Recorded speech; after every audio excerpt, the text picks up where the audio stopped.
Welcome to Literacy Talks, the podcast for literacy leaders and champions everywhere, brought to you by Reading Horizons. Literacy Talks is the place to discover new ideas, trends, insights, and practical strategies for helping all learners reach reading proficiency.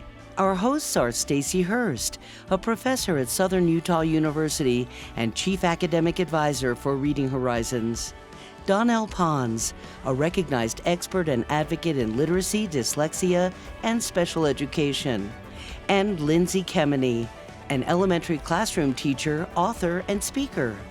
Now, let's talk literacy. Welcome back, everybody. Happy 2026. This is Donell Pons, and I am joined by, as always, my co-hosts, Stacy Hurst and Lindsay Kemeny. We're just going to dive right into our topic this year. It's 2026, why not? We'll be diving into the world of education and its innovation and exploring the topic of changemakers in the teaching of reading. We thought this was a really relevant time to do that. We've talked about a lot of really great things on the podcast, and it really seemed like it was about time that we focused in on those people and institutions that are working to make change in reading, because there's a lot going on, and it'll give us a chance to kind of highlight some different things. And so we're going to be looking at individuals and collectives and different approaches. And so it ought to be really interesting conversations. And I'll be referencing in this particular episode 2 inspirational books. And I think, Stacy, you kind of recommended, hey, I know you've been reading these books. It's been kind of interesting. Why don't you bring them in? And it's 2 books that are about this sort of movement of collective change. How do you get it moving? Because I kind of feel like that's where we're sitting. We've discussed some really great topics. We know some really good things. Lots of people have had some terrific education. Conferences are great. It's that implementation. It's that taking it that next step. It's how do we get things moving? And all of us are facing different challenges depending on where we're working, who we're working with. And so it's kind of an interesting way to explore all of that and how we keep moving this along. So I'll be referencing these 2 books if anybody's interested in looking at them. One is called Frontiers in Social Innovation, and the other is called The Journey of Collective Impact. And they're both really good. They approach things from different perspectives about how you get together folks of like mind and get them moving in the right direction. And might highlight some of the systemic problems where we need collaboration that might come up. But first, let's set the stage with this challenge. So we've talked a lot about literacy rates, and this, I think, is going to be an interesting way to really start this conversation off. I'm anxious to hear you 2 chat with me about this. So we talk a lot about literacy rates in the United States, and it's been a very hot topic, and it's often tied to data from the National Assessment of Educational Progress, or NAEP. I know many of you are familiar with the statistics. You probably heard the stat: 1/3 of 4th graders read below grade level. But let's unpack that, because it's more nuanced than it sounds. And we even heard it again. I heard people talking about Mississippi and the miracle. But NAEP isn't a direct measure of grade level reading as we think about it, like state tests or classroom benchmarks. It's a national assessment that evaluates comprehension skills using grade appropriate texts with 4 levels: below basic, basic, proficient, and advanced. So right, below basic means students show limited, partial mastery of foundational skills for their grade, like struggling to identify main ideas or make simple inferences.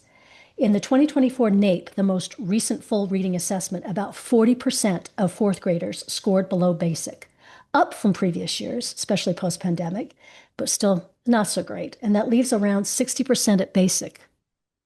So here's the key distinction. NAEP's proficient is an aspirational high bar aimed at college and career readiness. It's not the same as meeting grade level expectations on state standards. In fact, that NAEP basic often aligns more closely with what states call proficient. So let's unpack that a little bit. How is that data possibly a little misleading, and how does understanding it maybe even help the conversation more? What do you think, Stacy? You've had this. I'm going to let you lead out because you've talked about this before. I have spent a lot of time thinking about this as well. So I appreciate the opportunity to revisit it. But one thing that I have taken a deep dive into the NAEP in the past, not to say it's all front of mind, but one thing I remember taking away is that trends are trends, trajectories are trajectories. And honestly, we did dip because of COVID a bit. But even now, our scores we were already on a downward trajectory. Yep. And regardless of what the test is or what it measures, that data for decades has said the same thing. And I Yeah. think that's what we should be like really tuning into. And then considering the fact that you called out, it is a comprehension test. So that tells us a lot about what could be the issue, right? Starting with even oral language comprehension.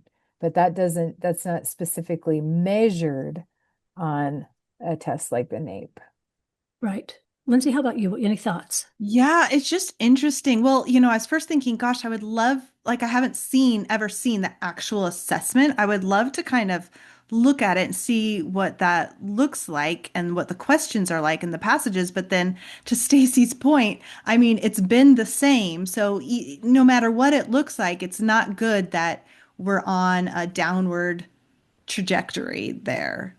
Yeah. And yeah, it's interesting because why are the scores? We all know, especially I think, all our listeners kind of know you have a comprehension problem, but what is actually the problem? There could be a lot of different things affecting those scores. So that's kind of interesting to me. If like, I wish we could kind of dive more into that to see, what the weaknesses are. It's probably all over the board though. What's interesting to me too, I think you've both touched on, might this also mean that changing that data might be a lot harder than any of us thinks, particularly if you've simplified it and oversimplified it to think of it as a benchmark of some kind that's an equivalency of grade level, then it could be a much harder than any of us have anticipated moving that dial. Yeah, because what were you saying, Donnell? So, like, if we use, for example, we use Acadians in my school district and in my state. So, if they are, meeting grade level expectations there, that still wouldn't be the highest bar, right? That's what you Yeah, were not saying on necessarily. NAEP. It might just be basic. Might just be depending on what the student can do with that, right? Yeah, yeah, that's Yeah. Well, true. What can they do with it? and compare the comprehension part of Acadience. It's a small-ish part, like if you Yeah. consider giving Mhm. the test, when the whole focus of NAEP is that. So Mhm. Yeah. maybe apples and oranges on some levels, right? Yes, that's Yeah. true. Yeah. It's worth having conversation and it's worth keeping front of mind when we're having these conversations, I think. But usually it gets reduced down to kind of a number that I'm not so sure we understand as well as we should when we're having these Yeah. conversations. Yeah. And Donnell, you brought up the Mississippi Miracle, and Yeah. I know that they are like to the point of the topic today, change making. They are making systemic changes. And I think we can see that. We can have one teacher doing a stellar job in their class, and that doesn't mean those students are going to be any more supported when they move to the next level if they don't have systemic support. And teachers need that support too, right? But also keeping in mind, they did move the dial on the NAEP scores, Mississippi did, which is why we're talking about them. But if you consider where they started, they had that they were the lowest, like they were so low. And they did move the scores, but they're still not at the top, right? So they're kind of getting closer to the average and I haven't looked at Mississippi's scores specifically for a while, but I think that's something to keep in mind because when the narrative becomes, yes, they are making change and there is evidence of it, what is the other evidence? I don't hear other things being brought up when we talk about Mississippi. And to your point, it's hard to move that NAEP dial. So there is something there for sure. But does that mean that you can plug and play that in another state with a different population? Or, there's so much that goes into making change to analyze. Gosh, it's got me thinking about a lot of things. And to your point, Stacy, about systemic and that grade to grade support. So was it enough to have had a teacher that really understood what they were doing in fifth grade, but maybe your fourth wasn't so great, your sixth wasn't so great? How's that going to appear on any data? I don't know, right? These are really good questions about the systemic support. Anyway, this is excellent. We're off already to a very good conversation, I think, particularly when we're talking about change makers, because that's the whole point that we're talking about in literacy and in reading is making change for better, right? Helping students to become better readers quicker, be able to do more with it. So this will be really interesting. So I'm interested in your thoughts too on speaking of innovators. So I'm excited that we've had opportunities in the past to chat with folks who are making a real difference in their spaces. I can think of a few conversations that we had in the past that I'm still thinking about. The one with Viv from Project Read AI.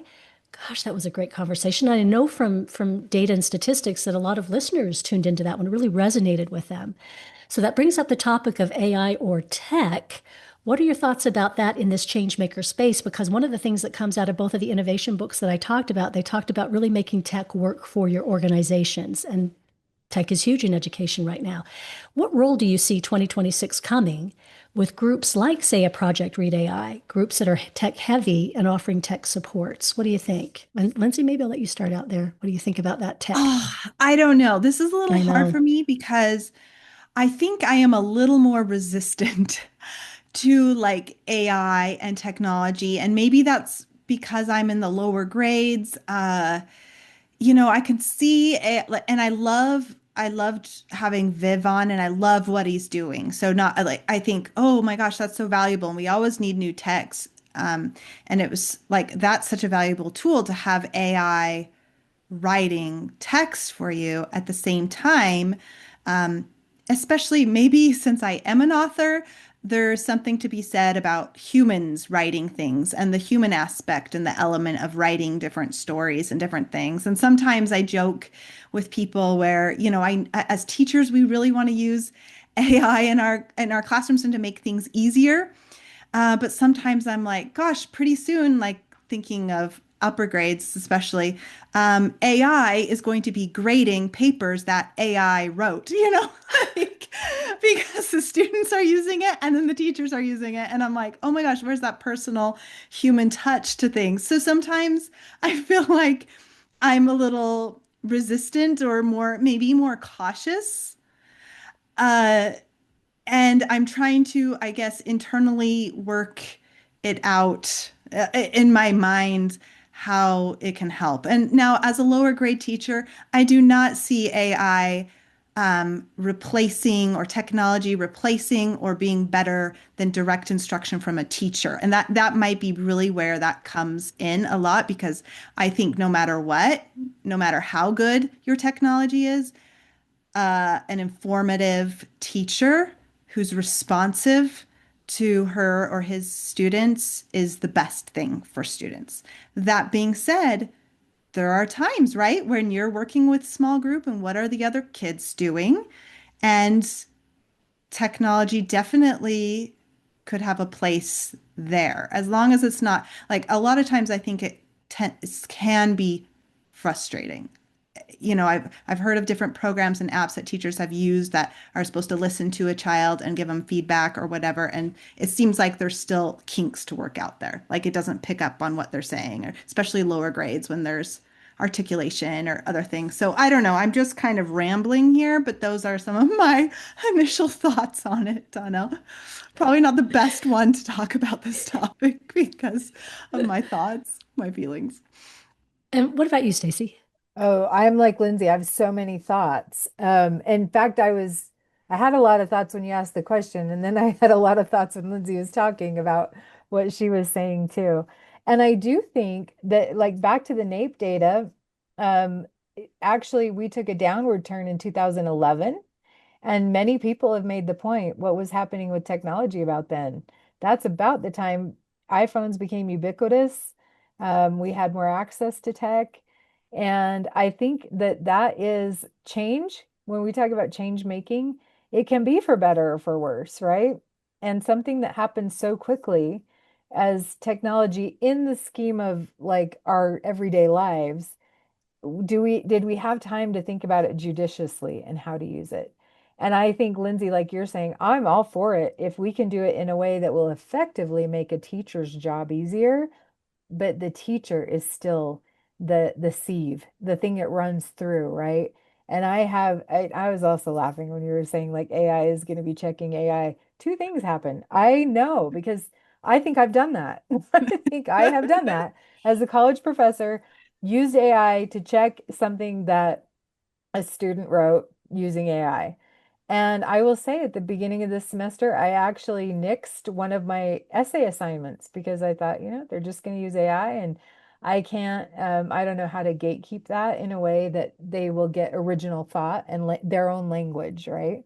So I think that tech can be a support or a hindrance when we're talking about that. And so when I think just thinking about that is important and being very intentional. How does a tool like AI affect the system that's where I think we need strong systems. So when we're saying we need change makers, we need to change the system first, and then we can make those decisions a lot easier how to use this. And, I love that some people like Hugh Katz have mentioned he's brought to our attention many times, let's not use it to outsource thinking, because I bet the NAEP scores are going to continue to dive if we're using AI for that. So it's interesting because I think Viv said something that I've heard people who tech is their thing say some really interesting things. And one thing that I really latched onto that he said was AI is a sparring partner. So that AI is resistance, tension that takes you to the next level. Use it as a thought partner. I thought that was interesting. And I don't see us really talking intentionally about that, but we should be. The other thing that Viv said was value add. What's the value add for this piece of tech? Not just because the tech is cool, not just because the tech is fancy, not just because somebody says, oh, let's go ahead and try this, but because somebody said, what's the value add? And what's the value add for? And in this case, it would be students, teachers. So it could have a different value add, but those need to be thought through. What is the value add for those individuals? And the student is always first, in my opinion, humble opinion. The student is always first. So I thought those were really interesting points that he brought up about tech. And I would put those to AI as well. And I use AI a lot with my students, particularly with students who have dyslexia. It can be a lifesaver, but it's how it's being presented and how it's being supported with the student. That's everything. And I've seen it for good, really good, and it advances students' work and thoughts, and they feel so supported. And then I've seen it also just take over and absolutely do all the work for the student. And even the student feels a loss, which is interesting. Students who really care, and most of them do. I rarely have a student who doesn't really care and really want to know how to do something. They feel a loss if that's how it was introduced and how it was used. Interesting. Okay, so this gets me thinking about the next thing on the collective side of trying to get work done, work at scale like this. The journey of collective impact is spot on in their book. It says change at scale needs shared agendas and collaboration. And over 40 states have enacted science of reading laws since 2019, like Mississippi's model, you've mentioned, Stacy, has teacher training, evidence-based curricula, coaching, which did elevate Mississippi's NAEP scores we talked about. But this is not without hurdles. How do tools, say like things that Viv talked about with being able to listen to students read and that sort of a thing, how do those complement or how can they complement big policy shifts? How do we see them working together? What do you think? Anybody have any thoughts? What do you think, Stacy? Well, as you were talking about that, I went back to what Reed Lyon has said. He said it in the symposium, the higher ed symposium we had the day before the Reading League conference. And I think he's publishing work, like I've seen it since then out there. He said if we could go back in time, he would make sure we had a shared language. And there is a Mm, connection because these, like Viv also pointed out, these are large, large language models, but they literally are statistical models, right? They are making connections in that way. I am thinking also about what Lindsay said when we're talking about systems change, how if a student is reading to some AI and AI is responding, they're not AI cannot not capable at this point of noticing when a student takes their eyes off the text, when a student yawns, when a student, you're getting these nonverbal cues from a student. And I think if we're talking about this and systems, it needs to be a common language. Like the prompts we put in are only as good as what you know, right? So yeah. my students who may not have been paying attention in class, I'll just say that, to do an assignment, they could say, tell me what's the best way to address a struggling reader? This has happened before, by the way. And I knew for sure it was AI because this particular student left the prompt in the paper. So I didn't even have to guess. The prompt was there. But the answer had everything to do with 3Qing and guided reading. Mm, And but that student didn't know enough to say, oh, this isn't correct, or maybe she just didn't read it before she yeah. submitted it. But I think those kind of things can impact the system if we're not having a shared language around those tools that So fits what into the could, larger, like you just read that quote, the larger, yeah. what's the word I want? Like vision, I guess. Shared So vision too. so you've got me thinking about something, and Lindsay, I'd like you to weigh on in too, because I think at some points in the past you've mentioned this. So might tech be a way of maybe doing some of that heavy lifting in an initial initiative when we do have thin boots on the ground, so to speak, people are in the midst of getting the background in the education. Could tech be utilized to make it more equitable? Maybe spray, I don't know. What do you think, Lindsay? Do you have any I thoughts on that? my answer, Donnell, is I don't know. I'm not sure. Okay. Yeah, I'm yeah. thinking, I love like what Stacy said, bringing up what Reed Lyon had mentioned about how we don't have this shared language. And I think that's so huge. And Donnell, you're saying 40, like over 40 states have enacted these science of reading laws, and we're talking about system change. And you think over 40 states, that's a lot. But I feel like in a lot of ways, it's a little superficial and it's Hmm. not filtrating down through everybody. They don't understand the reasons. There might be like some that, well, there for sure would be a lot of resistance, not full understanding why we have these laws. And so, they're saying one thing, but maybe doing another, or their programs still, are steeped in 3Qing and other things, but teachers don't realize it because, Yeah. maybe they haven't, been taught all of that. So I don't know. So could somehow technology help? I don't know, With a to help shared. like filtrate through everything and get the shared language and this knowledge and how do we make change? And I don't know, Donnell, I don't Yeah. know. Do you know, I'm thinking very practically at this point, and back to my experience as a literacy coach, and I was in charge of putting together intervention schedules for the whole school. And anybody who's been in charge of that, you know what a task that is. Like you have to make sure certain grade level they're not missing this point, and you're doing it at this time, and you have the right kids in the right group. That could be a system boost if AI could help with that kind of a thing, right? This is where you need to put the kids. But it would still require that knowledgeable input.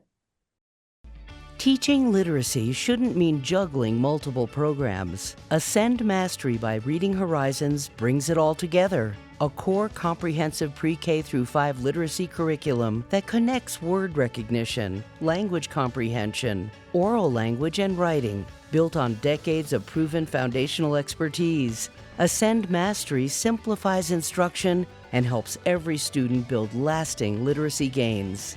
Ascend Mastery will be available for district and school implementation beginning with the 2026 school year.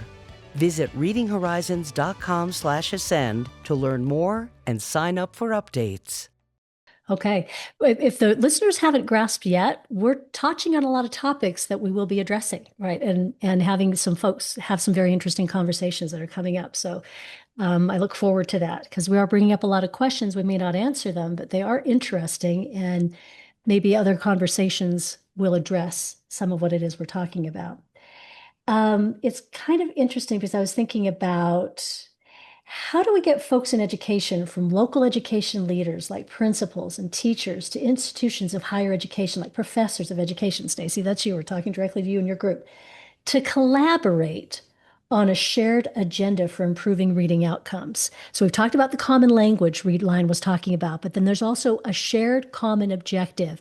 And you have different levels of different places within education where it would be advantageous for us to come together, but that isn't really how things are set up. So how do we do that? And Stacey, you've tried to work at some of these building ways in which we interact. Speak to that a bit. Well, I can speak as my position in higher ed, and there are organizations like um, Stephanie probably wouldn't like that I'm saying Stephanie Stoller's, STARS group, but it is a group of higher ed professors who have that common goal in mind, and we're speaking a common language. And that's who Dr. Reed Lyon came to Yeah. speak to. And that has made impact um, that people carry into their systems, right? So I think that would be to answer your question. If you don't have that organization, create it. Have find your people. I think we've said that before on this podcast, and just start having conversations, and I think that will lead to the path. And Stacy, what are some of the advantages you've already seen or some of the positives you've seen come out of that experience? Well, so many things actually, beyond the human aspect of I get to meet and know some really fantastic people that I wouldn't otherwise know, but they have the same role that I do. But I think we've all been able to impact everybody's work. And when you think about the work I'm doing right now at higher ed, anybody who's working with students, they're going to, my pre-service teachers are going to be in-service teachers. And so something that I learned from that group, I can apply to my students who will then be able to apply to their students. So it does have that ripple effect. Um, and that again could end up impacting systems because that Yeah. knowledge level is improved. And Lindsay, you've had an opportunity as a teacher, a classroom teacher. Think about when you first began teaching in a classroom.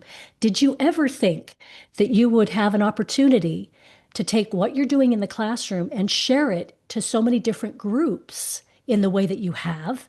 And it's so valuable, but I don't know that we even thought that that was something we do as teachers. To speak to that. I know. And that, has been that's been so helpful, not even just like me helping other teachers, but really just expanding my own personal PLC, my professional learning community, beyond the walls of my school and connecting with educators all across the United States and even the world, not just in my speaking, but all other, like a lot of teachers are doing that too, because we're coming together and we're using social media, we're joining different groups and different websites to talk about these things and to really, we all have this passion and desire to improve reading outcomes. So how exciting.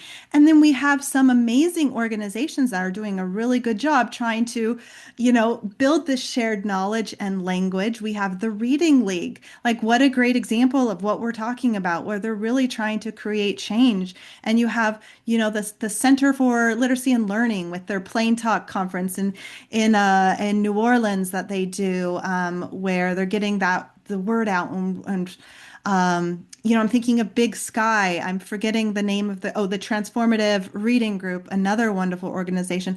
And then just like you guys, like when we were thinking, we were kind of brainstorming change makers. Who are change makers? And because I feel really honored that I've been invited so many different places to speak. And every time I'm just thinking about like what amazing job this group is doing. So many, school districts that are making changes for their whole school district, or they saw, something another neighboring school district did, and then they're asking me about that. Hey, and we want to do that too. And so I see this, kind of talking and collaborating. I know my own school district.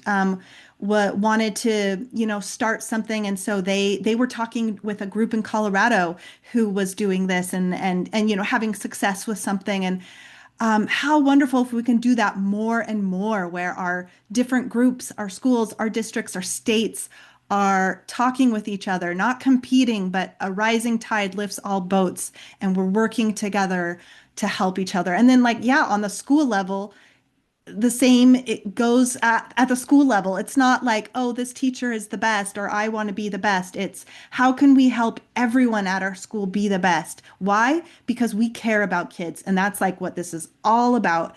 It's not about individual adults. It's about getting our students to be proficient readers and writers. And so I just think there's a lot of people out there doing amazing, amazing things. And we just want to do that like more and more. We need to scale it up. Yeah. And I like that you mentioned the conferences because that has been something that has really kind of boomed. I mean, I remember being involved in a reading conference here locally in our state with the group Decoding Dyslexia. And that's why when the Reading League came along, I was thrilled because I knew the power of being involved with a group like that. And thinking of that for teachers is fantastic.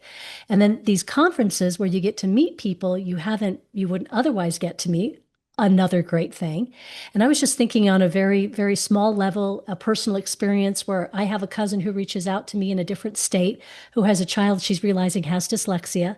She was able to recognize that because she attended a professional learning because she wants to renew her teacher's license. So they're doing really good teaching, which was fantastic. She was able to recognize the signs, goes back and says, "What about my own child?" The school responds by saying, "Oh gosh, we're getting training too. I can't believe we missed it." So they're all working together. Again, no one's blaming. Everybody's saying, "Okay, how do we do this? How do we work together?"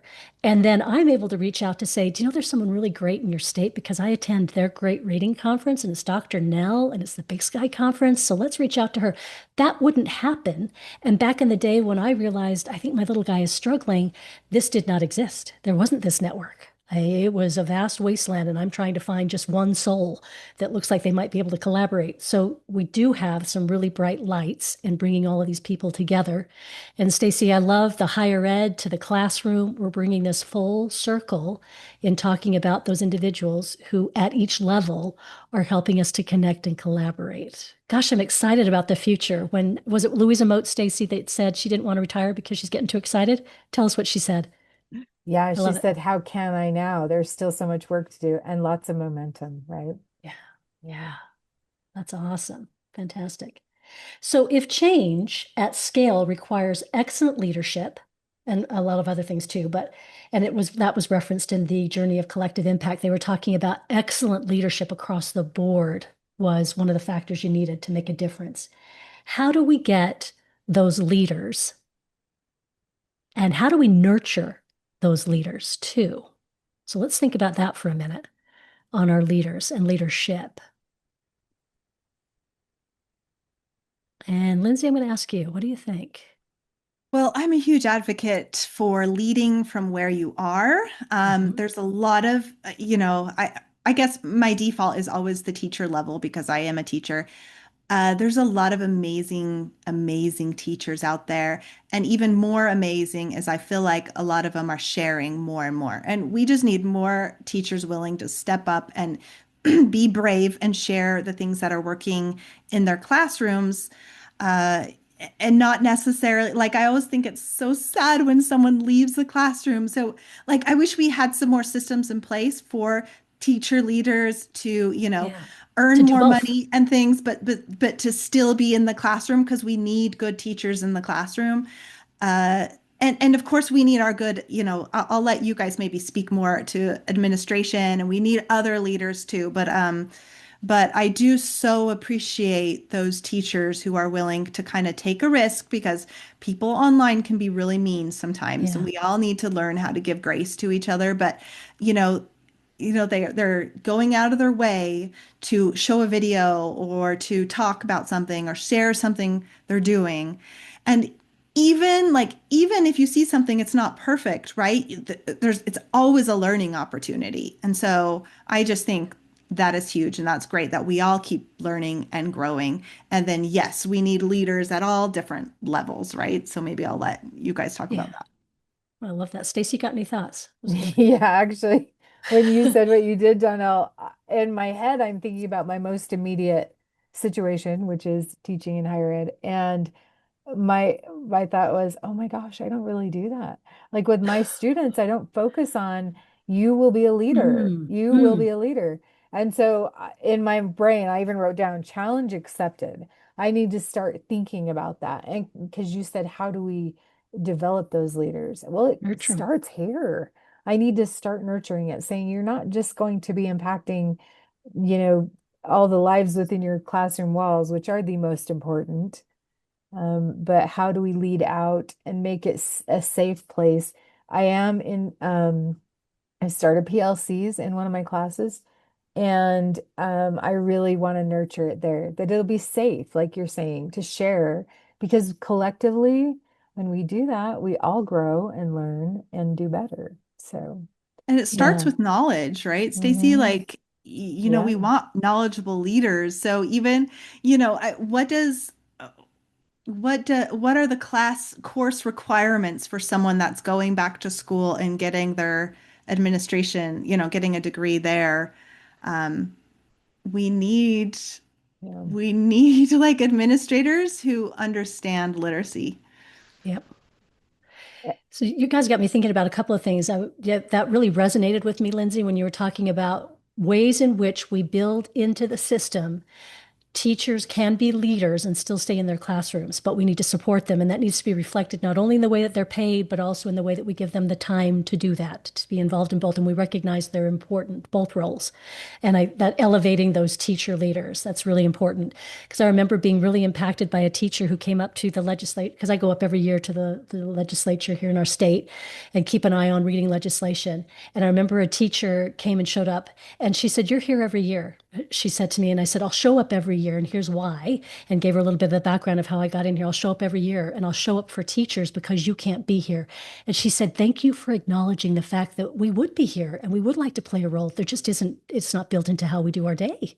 And I thought that was really interesting, is that we need to recognize that's something we should be thinking about in our systems that we could be doing differently, is to support them.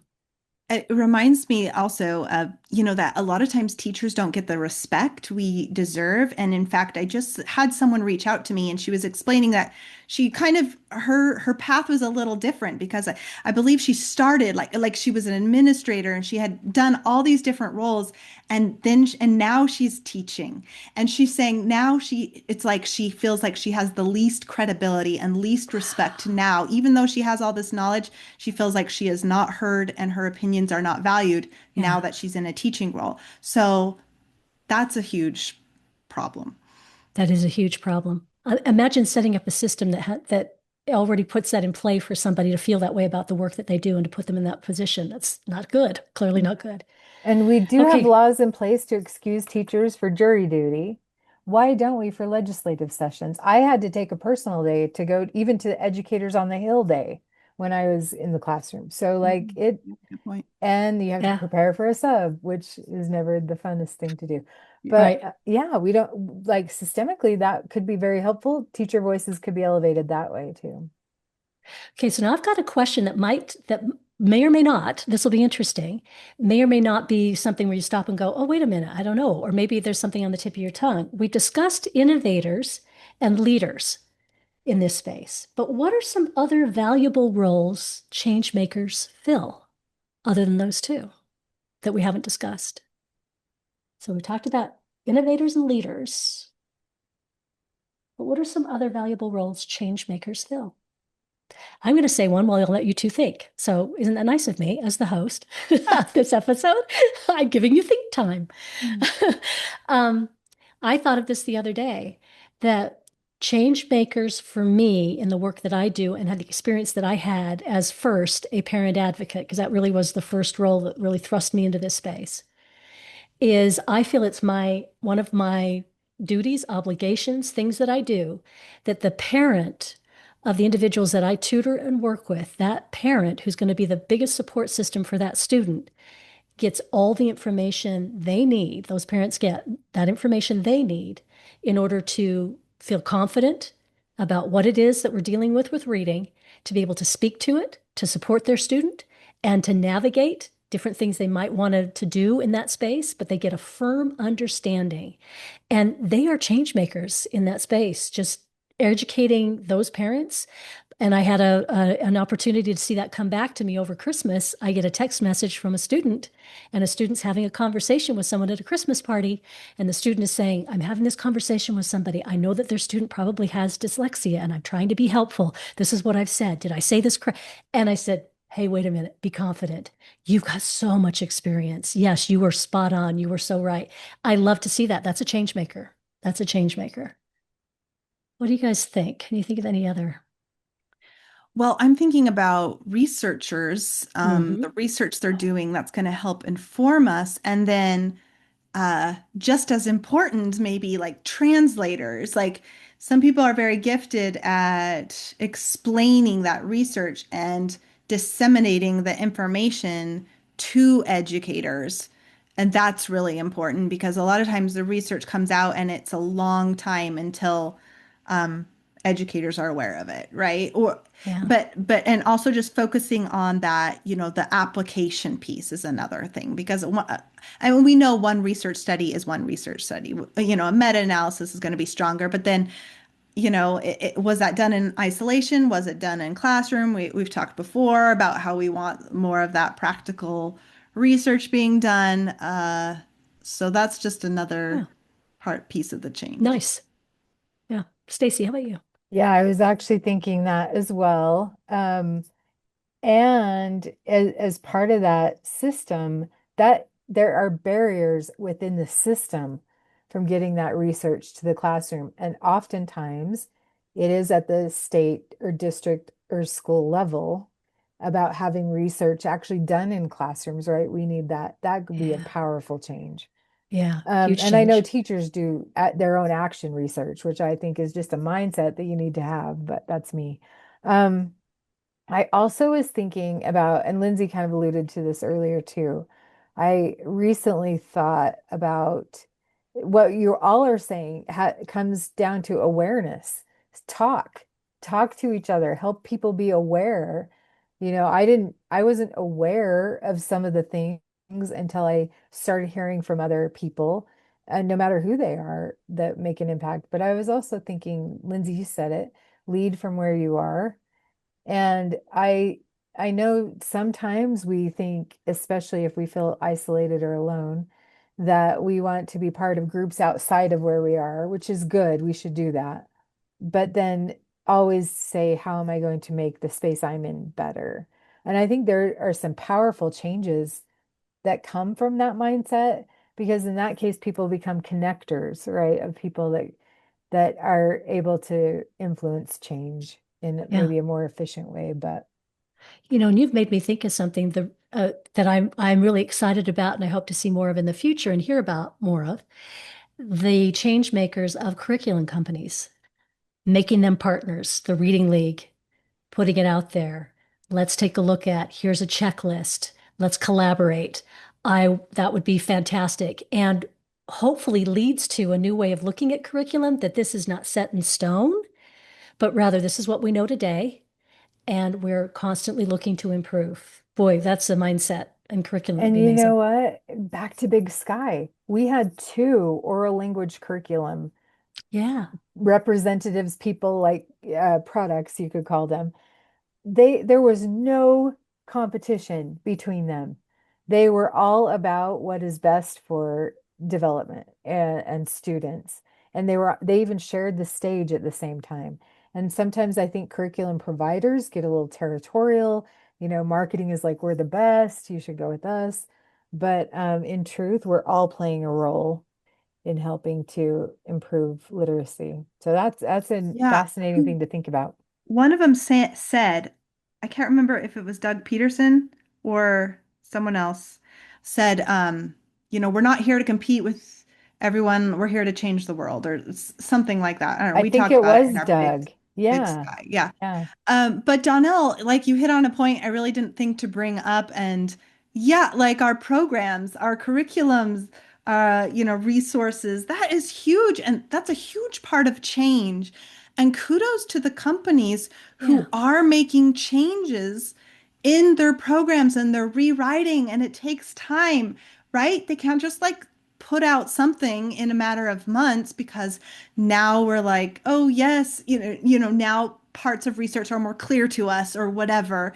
That's when us as teachers kind of have to be ready to adapt a program. Sometimes the programs take a little bit to get caught up, but kudos to the ones that are not just like digging in their heels and saying, no, this is how we've always done things, but are willing to and not just jump from one thing to the next, right? Like flip-flop, but to really look carefully at evidence and then make changes, substantial, effective changes in their programs. Like yeah, that's a huge part of this And whole make piece. sure that they are part of research that is not just for marketing purposes, right?